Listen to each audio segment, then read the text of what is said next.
Final Destination Bloodlines might end up being my favorite horror film of the year. Like, that seems crazy to say because we're not even at the halfway mark yet in the year. I think it might be one of my favorite horror films to come out within the last 3 years. There was just something about this movie that felt like wrapping yourself up in a warm, cozy blanket, right? It was definitely a return to form for the franchise. It was nostalgic in a way that didn't feel very obvious or really annoying. It was a film that delivered exactly what we, as the fans, I feel like wanted from a Final Destination movie. I had so much fun at this film, and I wasn't even in a screening with a lot of people. I went to a random showing in the middle of the afternoon. It was just me and two other elderly women there. They looked like they might have been in their late 60s, early 70s. And we were laughing, we were cringing, we were just having a good time. And it is exactly the experience that I was hoping this movie was going to give me. Hello, everybody. My name is Kat, and welcome back to my channel where we talk about all things horror. And yes, we are talking about Final Destination Bloodlines today. I know I'm about a week late for it. I was traveling, I was visiting family, but I did tell them, I was like, look, love you all, great to see you all. Also, I gotta go to the theater and watch this movie. This was one of my most anticipated of the year. I am a huge fan of the Final Destination franchise, at least the first 3 films. It's one of those films that I grew up watching. It was a film that when I first started getting into horror films, my mom, who is also a big horror fan, introduced me to the series. And I remember watching the first film and just falling in love with the franchise when I was watching it as an early preteen and getting a huge crush on Devon Sawa. So love the first 2. I like the third one enough. I don't think it's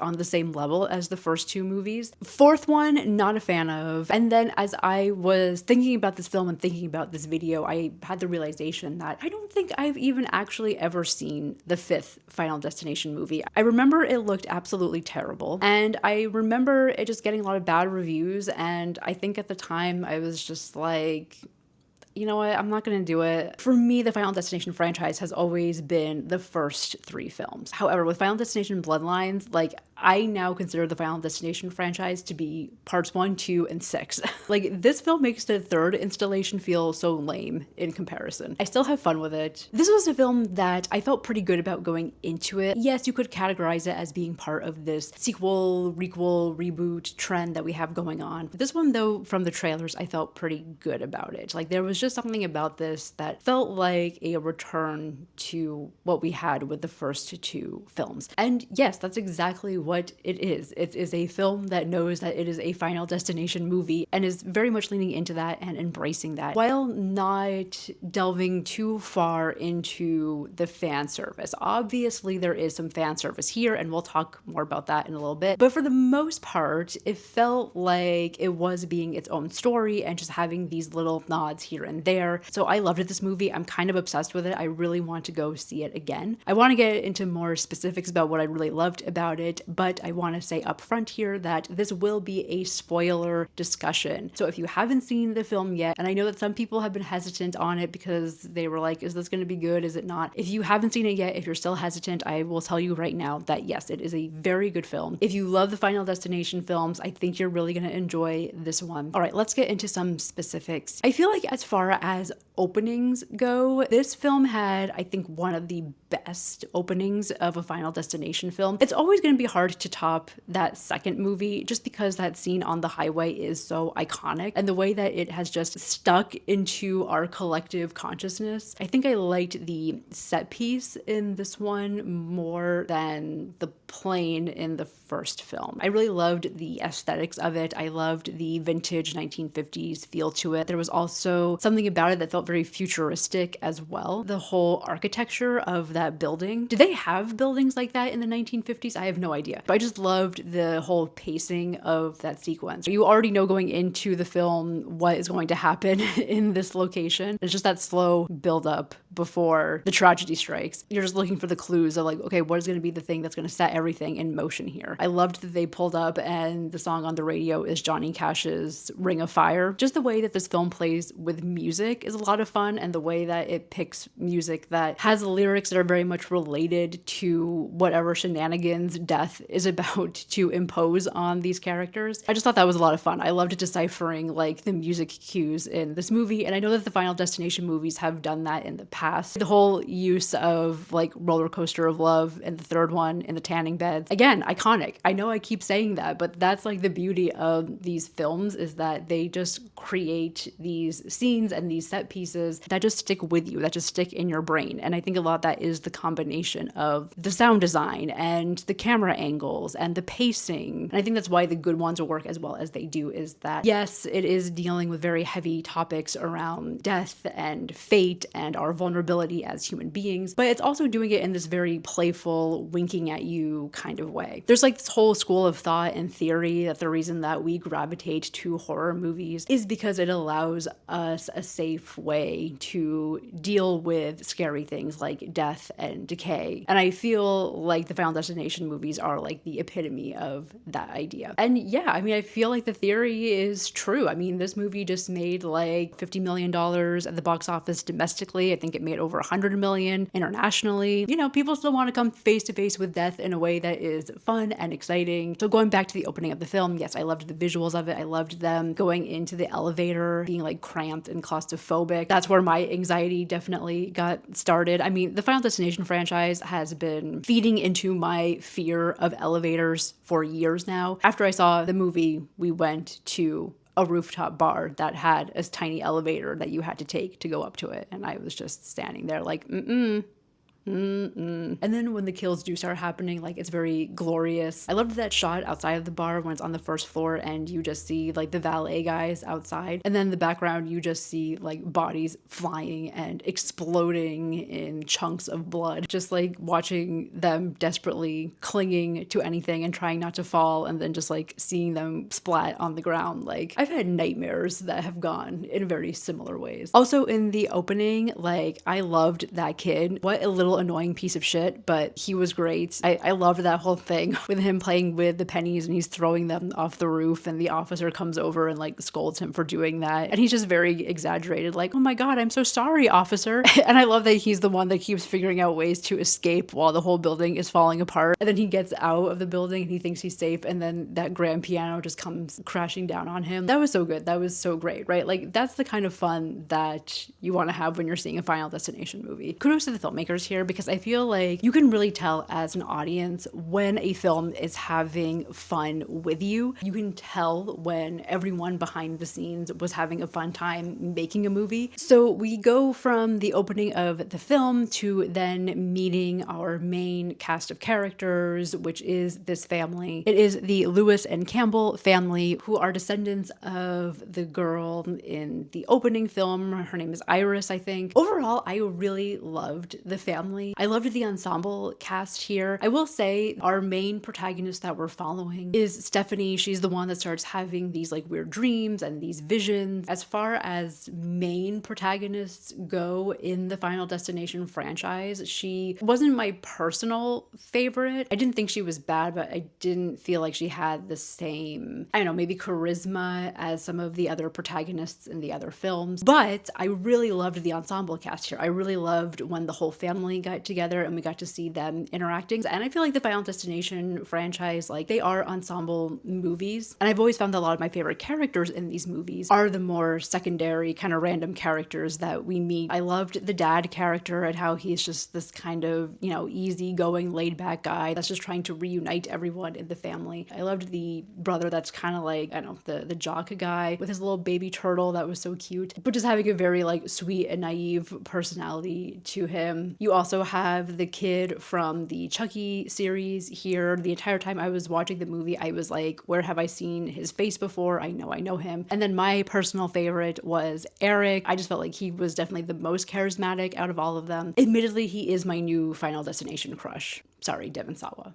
We get introduced to this family. There's obviously a lot of strife within this family. You learn that they are estranged from Iris, the grandmother, mainly because she has spent her whole life looking for death, fearing death, trying to protect her family from death. Stephanie goes off to find her to figure out why she keeps having these weird dreams with her in them, and discovers her in this like compound, has created this very high security system where she can see people coming in and out. My only thing was like, if you're so afraid of death and death coming for you and finding like creative ways to kill you, like I feel like there are a lot of things within this compound that could easily kill you. Like it looked like there was a lot of like spiky things and just very heavy things, just a lot of security structures that if you were not careful could easily like decapitate you. So I was a little bit confused with that, because I was like, why would you want to like live in this kind of system? Like I know they set up in the film that she's very aware of death's patterns and she's always kind of keeping an eye out for it. But still, if it were me and I was in that situation and I was really afraid that death was going to come for me, like I don't think I'd be living in that compound. I think I would go like the Allie Later route in number 2 and just put myself into a padded cell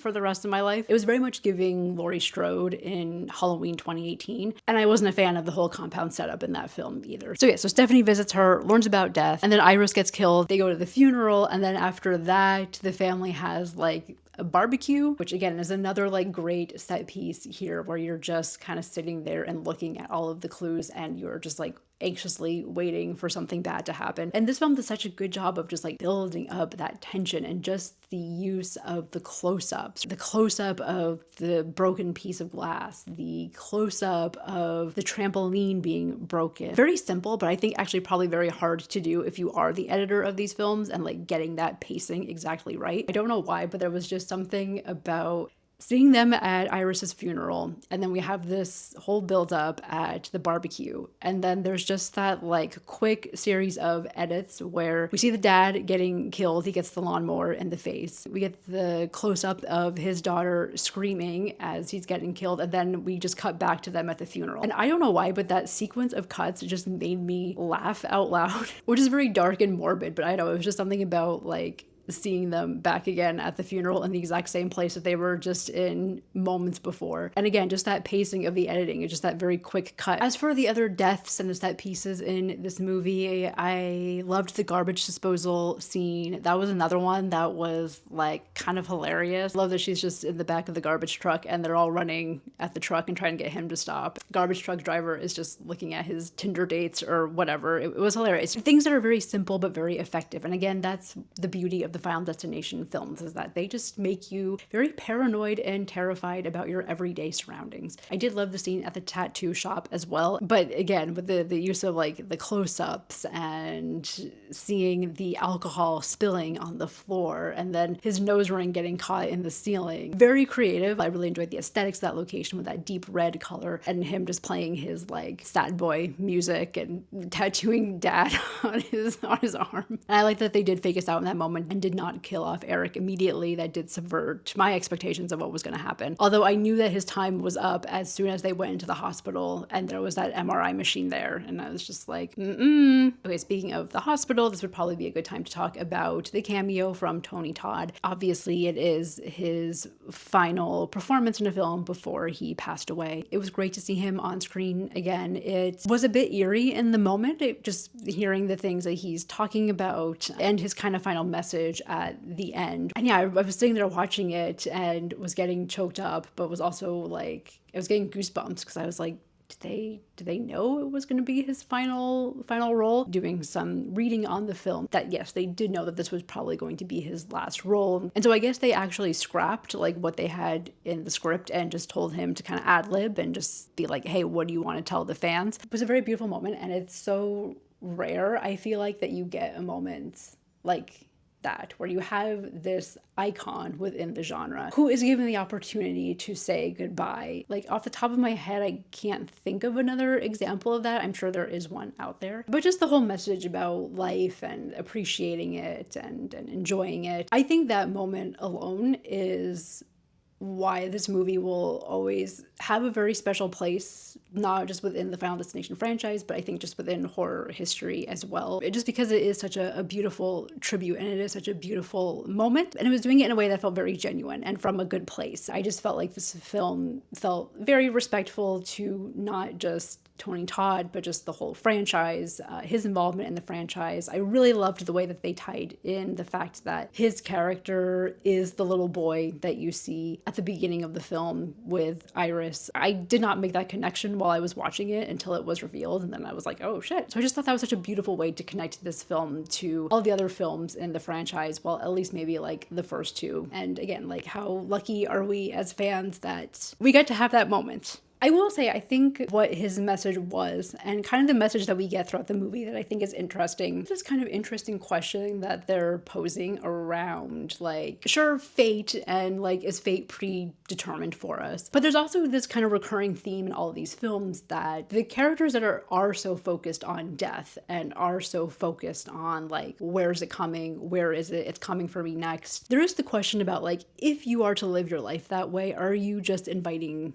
death to come to you, right? Like, are you just kind of manifesting that into your life? Whereas, like, I'm kind of thinking about that moment at the end where Stephanie almost drowns, her brother saves her, they think that they've, like, cheated death because she died, but then she came back alive again. And then they're just kind of living their life and not thinking that death is after them anymore. And they're perfectly fine for a few months. And it's not only until they kind of have this realization that death is still coming for them that then that's exactly what happens. And so I think when you take that and think about what Tony Todd is saying in his final message, yes, death is going to come for all of us at some point, but can you embrace every single day before that happens? And that question was something that I was thinking a lot about after seeing the film. And then I would have to say, like, one of my absolute favorite moments in this whole movie is at the very end when the train goes off the tracks and it's just like barreling through this neighborhood and Stephanie and her brother get killed by these two logs coming and squishing their brains out. Great callback to the second film. Again, I feel like the fan service here was done right because, yes, that's a very like obvious moment, but we are not having a whole film that is filled with these moments. As I was saying at the beginning of the video, this film really is its own thing. It's telling its own story, expanding the universe, whereas I feel like with a lot of these like sequel, requel, reboots, they tend to just really get stuck in the nostalgia of it all instead of actually expanding the story. Sorry, I know it has its fans, but I think one of the best examples of this is something like A Halloween Kills, where most of that film is just fan service and callbacks to the first film. Like, you really want me to believe that like Tommy Wallace and the nurse that was randomly in one scene in the first film get together every year to reminisce about Michael Myers and what happened to them. Like, it's just things like that that doesn't feel realistic within the larger world of the story. Whereas I feel like at least with Final Destination Bloodlines, like you're not having that. Like, again, the callbacks are very subtle. They're not stopping the film or the story to call attention to themselves. And when they do happen, it is in these very like fun, creative ways. So those are just some of my thoughts on Final Destination Bloodlines. Again, I loved this movie. I can't wait to watch it again. I feel like now when I watch these movies, my lineup is going to be 1, 2, and 6, and maybe I'll throw 3 on if I feel like it. Let me know what you thought of the film in the comments down below. Let me know what you're looking forward to next. I think next week is the new film from the Filippo, I don't know if I'm saying their name right, Bring Her Back, which looks very chilling and eerie, and I'm not quite sure what it's going to be about from the previews that I've seen. I know we also have The Ritual coming up with Al Pacino and Dan Stevens. That film is one where I'm very intrigued for that film. It looks like it's going to be a hot mess. Why is this getting made? Why was this greenlit? Why is Al Pacino starring in it? Why does it look like it's filmed like an episode of The Office? I have so many questions about it. I'm very, very intrigued. But until then, let me know your thoughts on Final Destination, and I will see you next time. Thank you so much for watching.